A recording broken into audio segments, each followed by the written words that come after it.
Good morning and welcome to our case of the week for February 9th, 2021. I'm Kelly Twigger, CEO of eDiscovery Assistant and the principal at ESI Attorneys. As you know from watching our video cast, we've teamed up with 𝐴𝐳𝐬𝐬𝐻 to bring you this weekly video series on eDiscovery case law to keep you up to date on how courts are treating ESI and discuss the practical implications of decisions on your practice and what your clients need to think about. And boy, do we have a doozy for you today. I am so pleased to welcome our inaugural guest to the case of the week. So please give a big hand for Briordy Meyers, who is the director and senior counsel of eDiscovery for Boehringer Ingelheim, USA. Welcome, Briordy. Thanks for being here. Thank you. Thank you for having me. Excited to talk about this today. Yeah, I know this is a big case. This is a big case. And Briordy reached out to us and was interested in joining the video cast. So we're thrilled to have him and his experience and perspectives. And I'm going to ask you in just a minute, Briordy, to give us a little bit information of your background so we can understand your perspective. But first, let me say that if you're watching this on any platform other than LinkedIn, you'll want to pop over to the LinkedIn page to be able to see the public link for the case that we're going to discuss today. Our decision today is DR Distributors versus 21 Century Smoking. I think it's fair to say this is going to be one of the, if not the cases of 2021 in the eDiscovery space, as a decision from Judge Ian Johnston in the Northern District of Illinois. This case has also been written up by our friend Doug Austin over at eDiscovery Today. And the link to Doug's write-up this morning is also in the LinkedIn page. So you can link over there. And then also we've got the official registration to sign up for the University of Florida conference. So those of you who watch our weekly webcasts know that we've been taking pre-registrations up to now, but our registration link is live. That event is an all-day free virtual event on March 18th, 2021. I'm very proud to be part of the planning program. And we're going to have a great program this year. So you can see the agenda and the speakers and information available at that link and go ahead and sign up. All right, so let's get into it. Briordy, give us a little bit of your background. Tell us a little bit about what your legal career's been and what landed you at BI. Sure. Yeah, no problem. I've been practicing since 2004. Started off in Chicago working as an assistant public guardian for Cook County Public Guardian's Office. So I represented abused and neglected children in court in front of a judge every other day, litigating, I guess, in child protection court, termination of parental rights, trials, things like that. A lot of custody stuff. Did that for about 4 years. Then took a temporary contract attorney position working on a case with McDermott, Will and Emery in Chicago. And that was at about the time that they were starting kind of a new program. It wasn't yet a practice of finding a more cost efficient way to do discovery on their bigger litigation matters. So I was one of the first attorneys hired to do that. And then that became its own McDermott discovery program. So with McDermott for a while, and then moved over to Sidley doing eDiscovery as well. In Chicago, did it a little bit in their office in DC, and worked for Troutman Sanders in Atlanta for a year before coming to BI as in-house counsel for the last 2.5 years or so. And what are your responsibilities at BI, and how do they differ from what you were doing at the firms? Sure, definitely. So in my current position, I'm responsible for kind of all US eDiscovery, as it were. We're a German corporation, so there's a lot of global eDiscovery workflows, cross-border data stuff, GDPR compliance, all of that. So in terms of how it differs, I was really just focused on doing discovery at the firms and representing our clients and making sure that we were liaisoning with clients, sussing out what data sources were relevant, making sure productions were done properly, overseeing document review, things like that. Now I'm kind of responsible for everything on the EDRM, basically, that touches eDiscovery. So, certainly a lot of work with our information governance colleagues, our IT colleagues, all up and down the line, working with our outside merits counsel, hiring vendors, overseeing those agreements, things like that. So kind of the whole gamut. Excellent. Excellent. Yep. And you're, we talked in preparation for today about, some of the things that you do on a day-to-day basis. And that can even be, engaging in custodian interviews and supervising collection, things like that, right? Oh, no. Yeah, definitely. Of course. Custodian interviews, I think are key, making sure that, legal hold processes are followed, that they're implemented, making sure that we get in the weeds and that it's all done properly. So overseeing legal holds, any of our preservation efforts, when you're in an organization too, especially a larger one like mine, there's a lot of challenges with just data sources themselves and looking across the enterprise and making sure that everything that you would need to do to be compliant with your eDiscovery obligations is kind of teed up and you're able to kind of execute properly across the board. So yeah, and it's a huge job at an organization that size. Yep. Okay, so those perspectives that you're bringing, someone who's had a lot of time in court understands the impact on what you're saying on a daily basis and what kind of impression you're making on the court. You've litigated at large law firms, been, knee deep in discovery and dealing with technology and what collection means and understanding metadata at law firms, and then setting up and managing the entire processes within a corporation. So, to me, those three perspectives are huge, especially in terms of looking at this case that we're going to try and unpack today, which is monumental, I think. So our decision for this week, as I mentioned, is from DR Distributors versus 21st Century Smoking. The site, because there are three decisions that came out on the same day, are 2021 Westlaw 185082. This is from the Northern District of Illinois. And again, as I mentioned, this is from Judge Ian Johnston, who is now a United States District Judge. Started out as a magistrate judge on this case, given the length of it, and we'll get into some of that. This decision is, if you print it out, 105 pages, but it is well worth the read, and I'm going to commend it to every litigator and every law professor who's trying to teach discovery skills and e-discovery skills. It is an excellent just primer on eDiscovery and the analysis of each aspect and availability of sanctions, in addition to the obligations of counsel and really what eDiscovery means and what every lawyer needs to know. So I highly commend it. We're going to break our analysis of this decision up into two parts. And today we're going to cover part one with Briordy. And the reason for that is because there's a considerable amount of information related to the facts and the role of counsel and the role of the client and what kind of things happen here that we want to be able to talk about some takeaways on. And then there's a whole separate section on the analysis that the court goes through as it relates to the imposition of sanctions, which happened here. And so we're going to cover the imposition of sanctions next week in part two. We'll have another special guest to be able to do that. And so let's kind of dive in here with the facts. And Briordy, as we talked about, please, jump in. Sure. This decision is long, and it starts out with 3 or 4 pages just of a table of contents alone. Don't be dissuaded by that.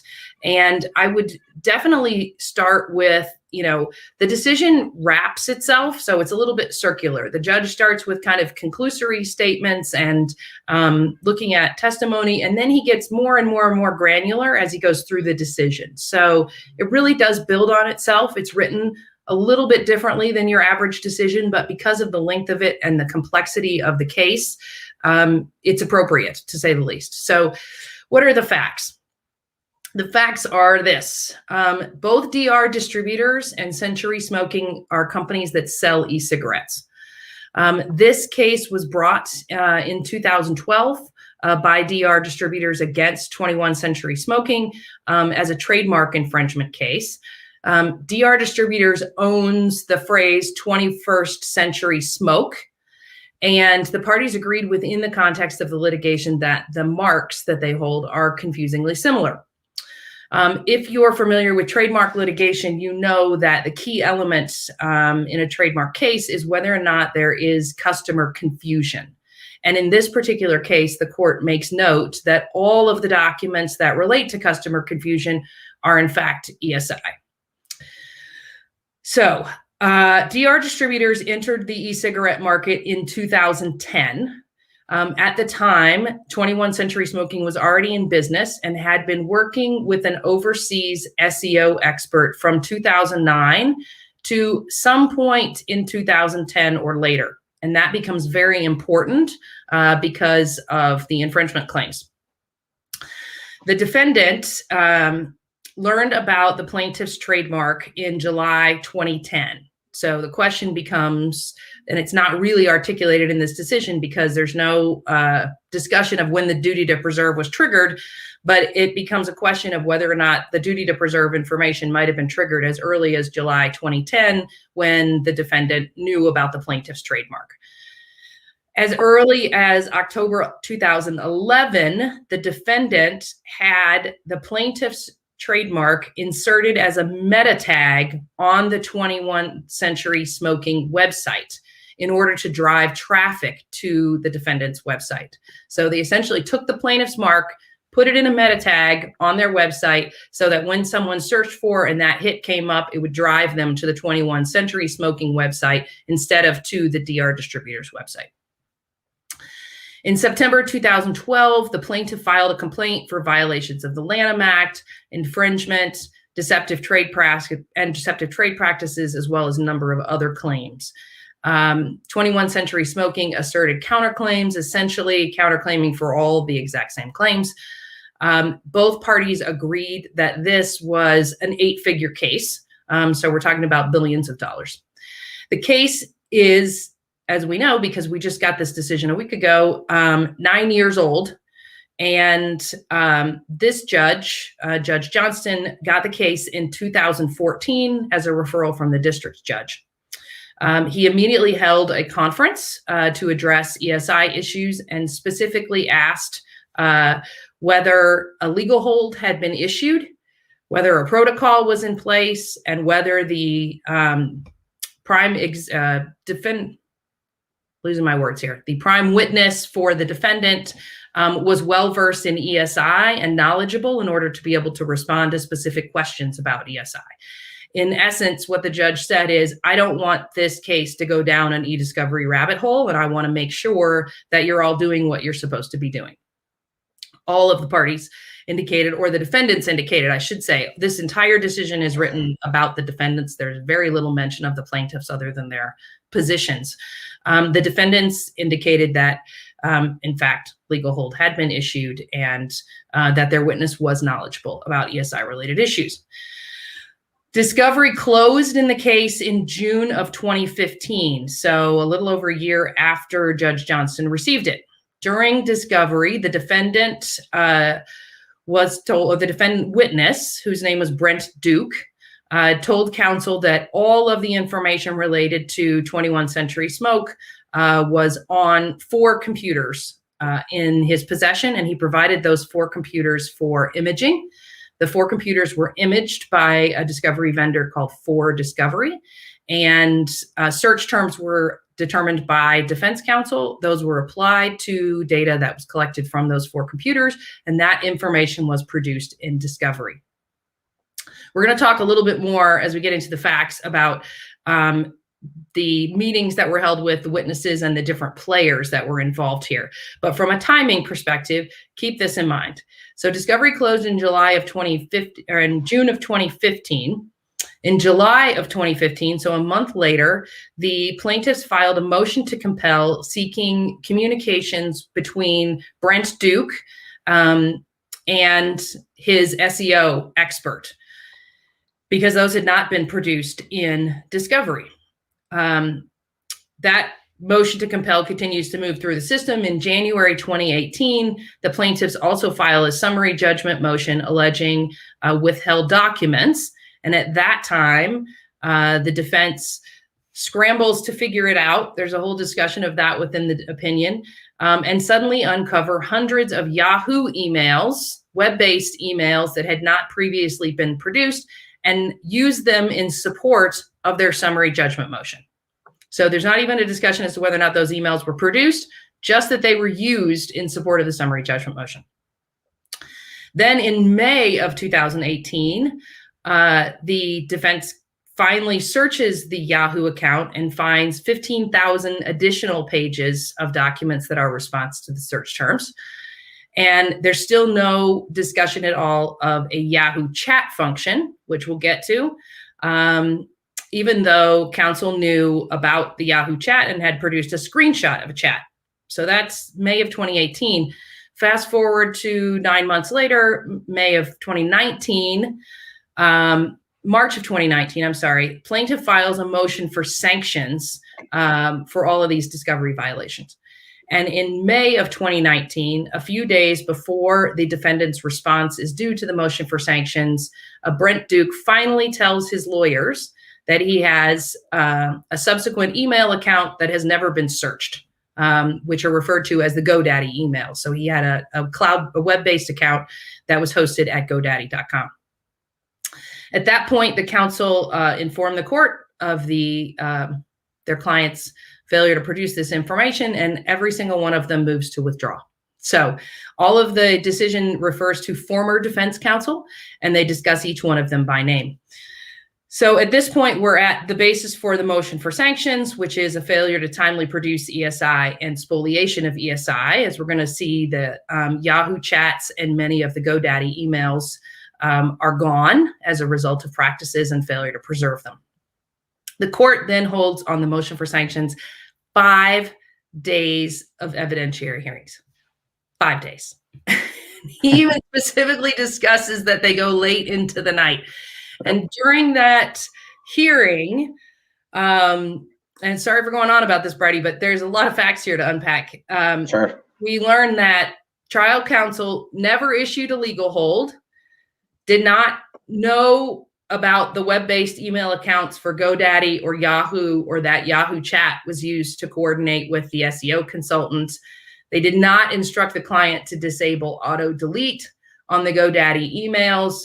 They allowed their witness to self-collect with no instruction, monitoring, or documentation.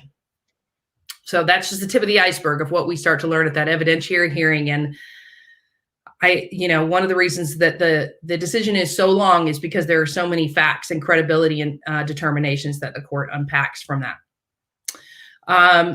They also learned, of course, that I mentioned that the witness withheld information about the cloud email accounts and the instant messaging service, and that as a result, many of those documents were not collected and a lot of data was lost.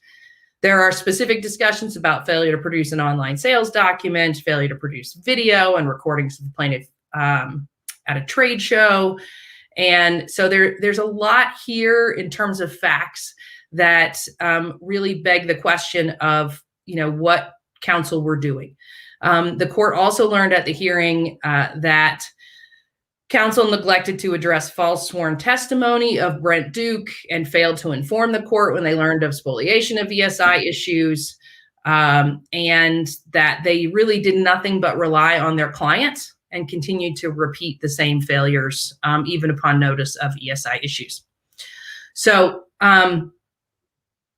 Briordy, as we kind of dig in here, we don't usually see in decisions that we talk about the specific players very much. Right. But here it becomes more important just because of the various roles that people play. And so we'll talk about them briefly. We mentioned Brent Duke, who was the owner and operator for Century Smoking. He's the one who reviewed the email accounts. He and the associate who worked at the firm met to discuss ESI-related issues. There's definitive language in the opinion that there was no official custodian interview ever actually conducted, and there was no supervision by lead trial counsel for the associate, who was a third-year associate with very little litigation experience. The associates and Duke, I believe, agreed that they reviewed the email accounts on his computer, but there was no discussion that they were web-based email accounts. And he also intimated that all of the information was available on the computers. The associate was not knowledgeable about web-based accounts or about ESI issues generally, it appears from the decision. And although she informed him not to delete any information, she was not aware of the auto-delete function on the GoDaddy email account, which means that its 60-day functionality continued to auto-delete as we went through the litigation. I'm trying to jump over because there's so many facts here. Yeah. So So we've got Brent Duke, we've got the associate Lieberman, who was a third year, who really had little instruction and whose discussions with Duke were very inadequate to determine the scope of the ESI that was involved. The head trial counsel, whose name was Levins, did not issue a legal hold, did not conduct a custodian interview, and really delegated all of the authority for dealing with ESI to this third year associate with no supervision. He does not, as is kind of prevalent throughout this case until we get to a lawyer at the end of the case, none of them had any real technical knowledge about how email worked, about the difference between web-based email and server-based email. And maybe this is a good time, Briordy, to just take a second and explain that difference. Can you just kind of walk us through what the difference is between server-based and web-based email? Yeah, well, yeah, sure. I mean, server-based email, you're looking at what most organizations probably have as your kind of, your company issued email account. Welcome to the company. This is your Outlook email. This is your account. There's a client that resides on a server that, specifically services our company, versus web-based email that's kind of, out in the cloud somewhere. Sometimes it can be, a company account. Often it is a company account. But just, technically the way that it's set up is different. But it also means, and by the way, even your company emails would not necessarily just be on your hard drive. They very often would not be on your hard drive at all, right? So server-based or cloud-based aside, it was still there was still obviously a lot of room there to kind of dig in further in terms of relevant emails. Right. But I think one thing, just to pause for 1 second, one thing I think about why the opinion is so long. There's multiple reasons I think why the judge is going into so much detail. It's one thing to kind of not know this stuff, or especially maybe 5 years ago, encounter some attorneys who aren't as fluent in understanding the technology or whatever. But it's another to kind of raise these flags multiple times and still kind of go past the warning signs. Right. And I think that's a lot of what, the opinion opens up, saying the court has been snake bit. And I agree. And Kelly, you're right about this, is actually an entertaining 105 plus pages to read because of the colorful language. But to me, it's not just that they didn't know web-based versus, server emails or any of the other stuff. It's that they just kind of ignored the warning flags that he set up. Yeah, and you're right that the court is obviously brings humor to the situation, right? Yeah. And stays fairly even-minded, considering that, and he mentions multiple times that there are thousands of litigants whose access to this court has been delayed by virtue of the amount of time that the courts had to spend on this decision, and it's enormous. It's enormous. What we do is there's a litany of cast of characters here, none of whom knew and understood the difference between web-based email and server-based email, or even knew to have a custodian interview or acknowledged that all of the information hadn't been collected. I think you and I discussed offline that had we looked at some of the information that had been provided from the computer, we likely would have been able to tell that there were Yahoo or GoDaddy or some sort of hosted account that we would have needed to go and collect. Email has to come from somewhere. Somebody has to be hosting the email. And so that is generally the first question that happens because email is the most prevalent form of communication in corporate communications. What I think is also interesting is this notion that in this case, there's a huge component that Brent Duke really kept information from counsel. There's a big discussion that he's a computer savvy guy. He took computer science classes, he's developed websites. He owns many, many, many websites. There are many occasions in the decision where the judge calls him out on his lack of candor and untruthfulness in filings and in testimony.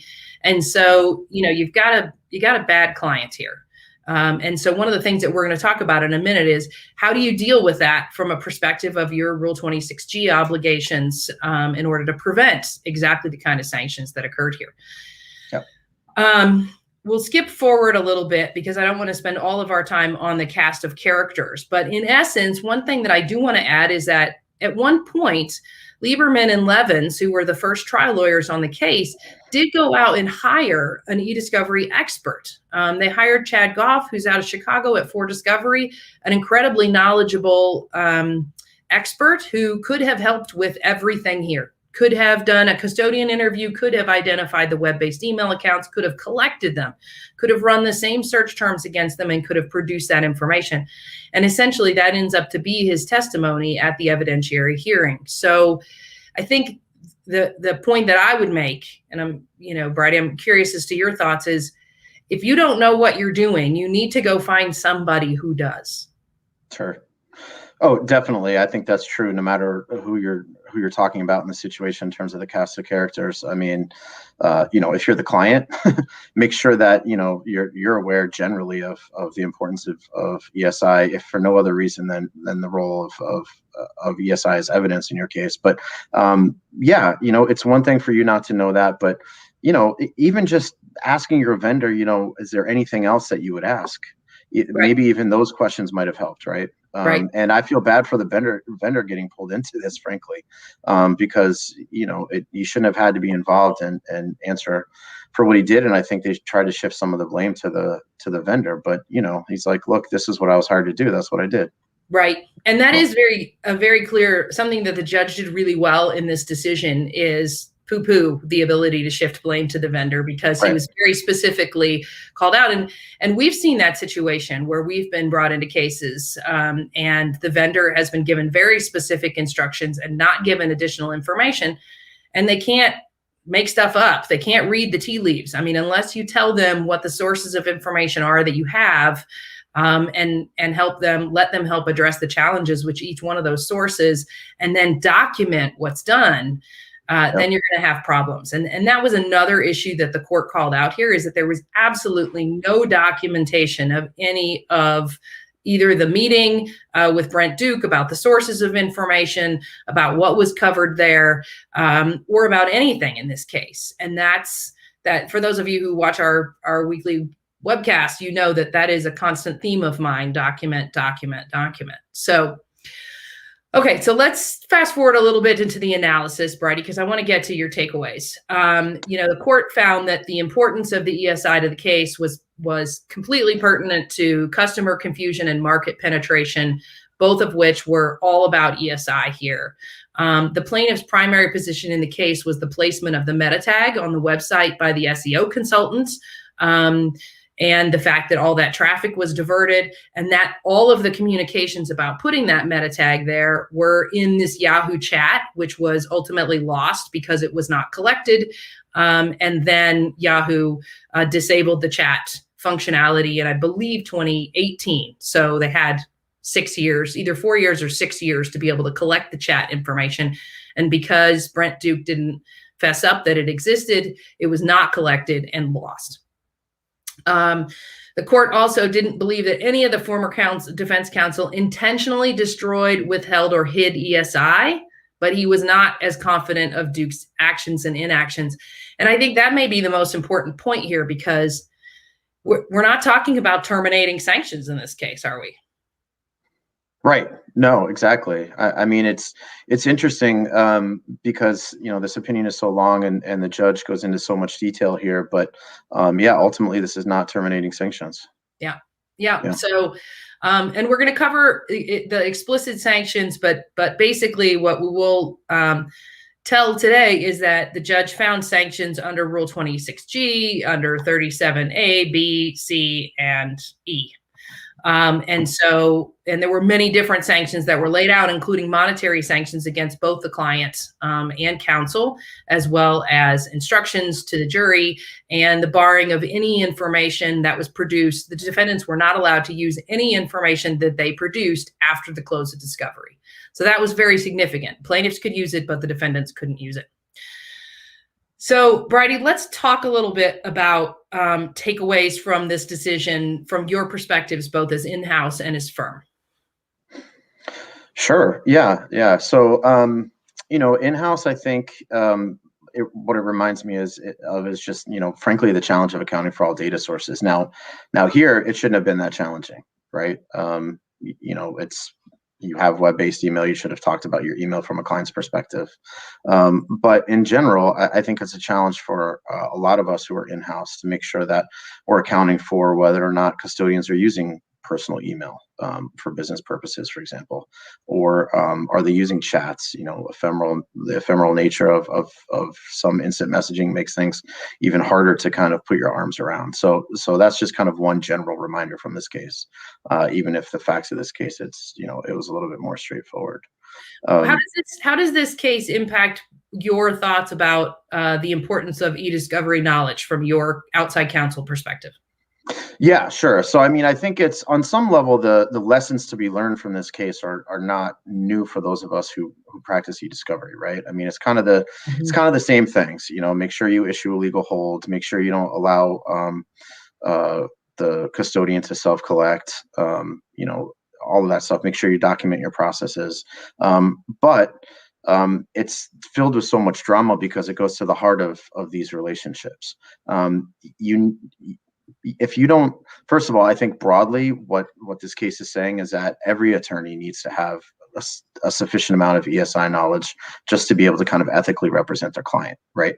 You might not need to be the eDiscovery practitioner, the eDiscovery counsel, but you need to know enough to kind of, when to get your eDiscovery counsel involved, that those questions need to be asked at all.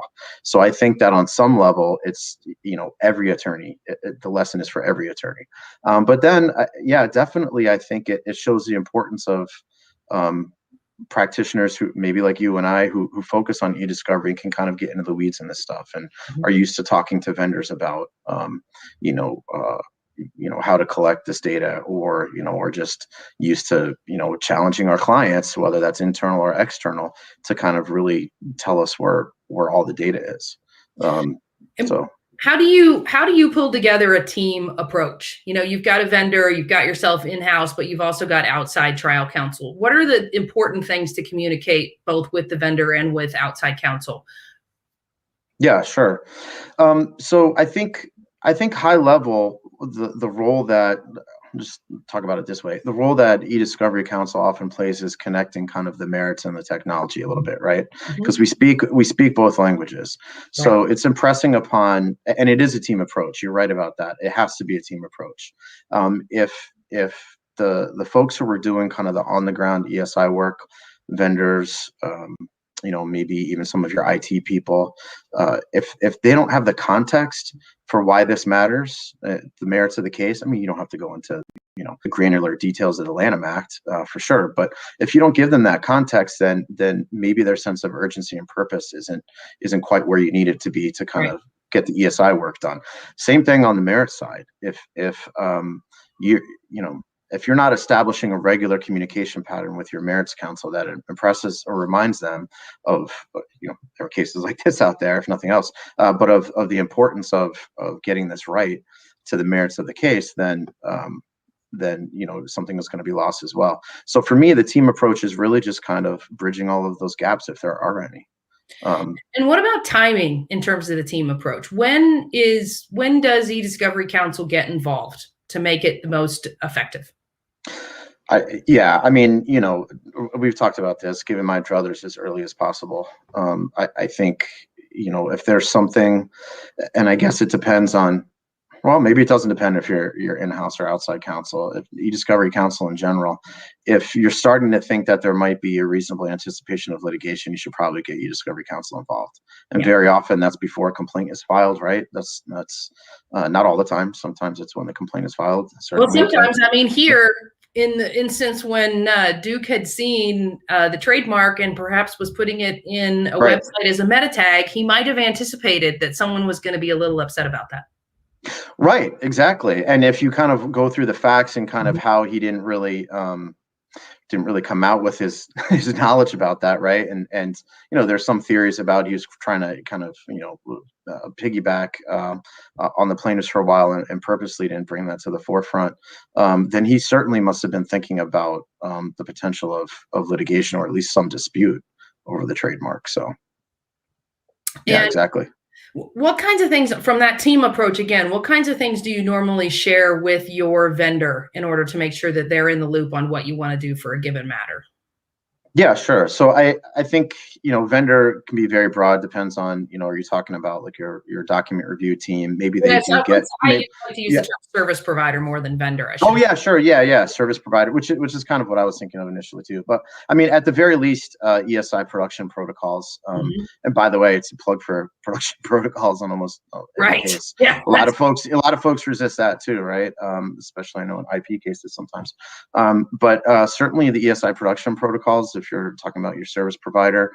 But maybe even the doc requests, maybe some of the pleadings, certainly to your document review team, whatever it is that enough of those filings or to make sure that your ESI team understands kind of what this case is about, because that will allow them to anticipate things, to ask you questions, to kind of generate a feedback loop that helps close some of these gaps that lead to sanctions. Yeah. One of the things that we do a lot as discovery counsel, as you kind of mentioned, is liaise with the service providers in order to say, guys, here's how we're going to want to use this information. Here's Right. what's important to trial counsel. Here's what we ultimately need to learn from this information.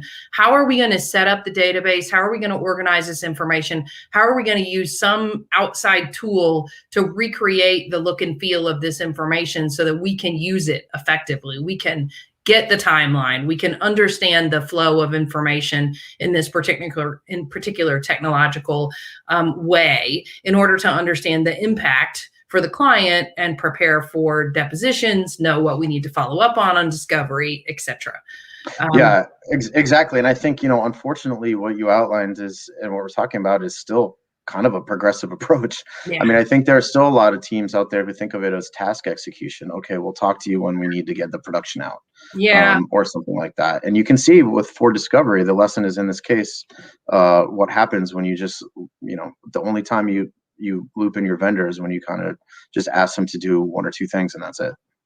Just go do this. Yeah. And what I have always stated is that if you don't have a lawyer who's involved in the e-discovery process, you are missing out on a lot of key strategic discussions, key strategy decisions that you could be making, whether it's putting information out from a production perspective and making sure that you're managing a process for your client. I'm sure that you guys try to do things consistently at BI, or when you get data in, taking a look at that production very quickly, right? I mean, you immediately start reviewing documents, but who's QCing the information to make sure that you got all the metadata you were supposed to get, that the documents don't have huge gaps in the date range?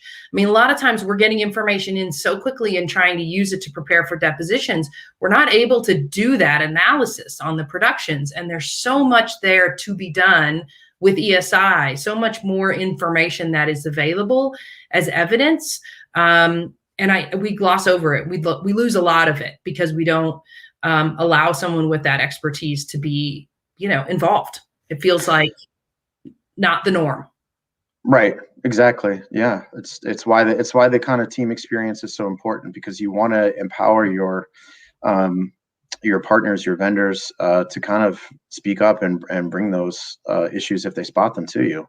Right. You want that feedback loop. I mean, listen, you have to scope things appropriately. You can't boil the ocean with everybody in the team. There are certain roles, but yeah, to your point, if they're not encouraged to kind of raise a flag if they notice that there's something missing in the metadata, or there's just something odd about, gaps in date ranges or whatever it is, you're going to miss something that could be really valuable to the merits of the case. Yeah. And I think one of the things that we talked about is, had somebody who had any real basic e-discovery knowledge been involved in a conversation with Brent Duke, or in this case initially, none of these problems would have even come to light. And the very fact that Judge Johnson raised them in 2014 and said he didn't want to see them, and then every single thing that he said he didn't want to see came to light over and over and over and over again, is what ultimately leads to sanctions here. And, I was kind of surprised, given the level of conduct here, that there were not more severe sanctions than were offered. But as you read, and we're going to cover in more detail next week, the analysis that the court went through on each individual section of the rules related to sanctions and the availability of them, it becomes pretty clear why he doesn't give terminating sanctions here. And, you know, one kind of point back to the thinking about the players that you and I've talked about is that not Levins, who was the initial lead trial counsel, but there was a subsequent lead trial counsel, started with an S, who really was focused on the merits and believed the ESI issues were kind of the tail wagging the dog, and thought they should be focused on the merits. And the court said, the ESI here is the merits. These claims are about the ESI. Is there a meta tag in the website? And did this SEO expert put it there? Well, we don't know because we don't have this Yahoo chat. And we should. You know, you clearly had a duty to preserve it. You should have known it. You fell down on your basic eDiscovery obligations. And so therefore sanctions. I found this case, and again, more to be discussed later, but really instructive from a perspective of what appropriately tailored sanctions are for a particular case. I think that they're a little bit all over the board. Well, and it's obvious that, I mean, this particular judge is well versed in ESI. I mean, eDiscovery, right? So, I mean, I think he's kind of an, I don't know if you would say industry leader, but certainly an eDiscovery expert as far as even just judges go. So, so I think he was trying to be precise in terms of the outcome of his sanctions. And on some level, I mean, I don't know if you would say this is worse. I mean, is it better or worse to kind of just get things cut off versus having to carry all of the various sanctions and make it through to the finish line with this? I don't know, you know. And the unfortunate thing, and part of that is because it's kind of like this comedy of errors almost. Yeah. You know, it's I mean, it's very, I think I read the opinion as, you know, certainly upset about what happened, but it's not exactly like an intentional, hey, those are the smoking gun, at least not from counsel's perspective. He really does go to links to say that he did not find that there was bad faith, intentional misconduct, and anything other than as it pertained to Brent Duke. He felt like he very clearly concealed the nature of sources of information that he should. Right, exactly. Yeah. I think there's a one of the quotes from the case, and there are so many, including many of the pejorative statements that the court makes, in which the court says electronic discovery is and has been for years ubiquitous. The multiple failures in this case were fundamental. Alone, each failure was problematic, but collectively they were cataclysmic. And I think that's just very appropriate, right? I mean, just over and over and over. So, you know, takeaways. Get somebody involved from the get-go and make sure that you're setting yourself up correctly in dealing with eDiscovery, and have that person monitoring and supervising your processes as you go through. Document everything that's happening. And you know, kind of the court also makes a note as a bit of a nod to Zuba Lake, but many other decisions who've said it since, perfection is not the standard.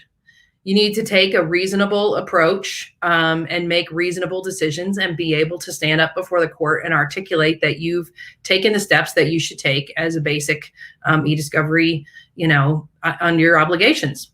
Yeah, right. Exactly. I mean, you know, consistent defensible practices, being transparent. It goes against the nature still, I think, even in 2021 now, of a lot of maybe seasoned trial lawyers to kind of not show your cards. But, you know, if nothing else, his case is showing you that how you conduct eDiscovery is almost, if not as important, you know, as important as the merits of the case. And look, it can trump the merits if you do it incorrectly. That's one of, I mean, I think the obvious big picture takeaway from the opinion. Yeah. I would agree. I would agree. There was one final thing that I wanted to address with you, and that is, this is a question that I get on almost every panel that I speak on. The Rule 26G obligations, which the court addresses here and which are a basis for sanctions here. That Rule 26G, which we've talked about on the case of the week multiple times, say that the lawyer signing the disclosure, signing that they have produced the request for production are complete, that you are at the whim of your clients if the client collects their own information. And how do you deal with difficult clients who don't want outside counsel involved in the process of collection? What are your thoughts? Sure. Yeah, it's a really good question, and I think that kind of the subtext for all of this might be how difficult those conversations are sometimes, and that's why I say that the drama of this case really goes to kind of the attorney-client relationship in general, as well as ABA model ethics rules and all that other stuff. But I think the way that you have to frame it when you're counseling your client is the same way that. Well, not the same, but very similar to how you approach the merits of the case. This is the law.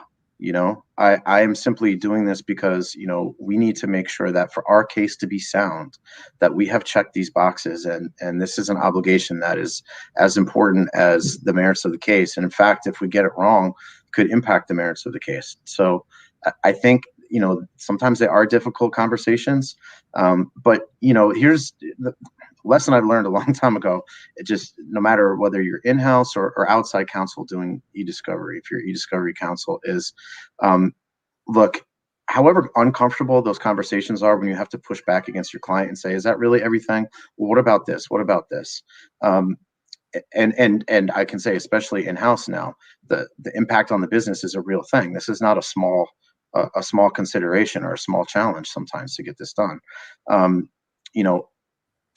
At the end of the day, no one is going to remember those uncomfortable conversations, but they will hold you responsible for not challenging them. The client will hold you accountable for not saying, well, why didn't you ask about this? I mean, the facts of this case are a little bit different, because of the role Duke played, and was he kind of gaming things from the get-go? But ultimately, look, if you have a client who's not cooperating with you, they're putting your license in danger, right? And you have to think of it that way. So right. Yeah. And that's what happened here. I mean, ultimately the counsel withdrew once Duke finally said, I have this GoDaddy account that I've known about for 6 years or 7 years that I'm suddenly telling you about, a few days before you're supposed to file a response to a sanctions motion. The counsel all said, and we're out. Right. We're done.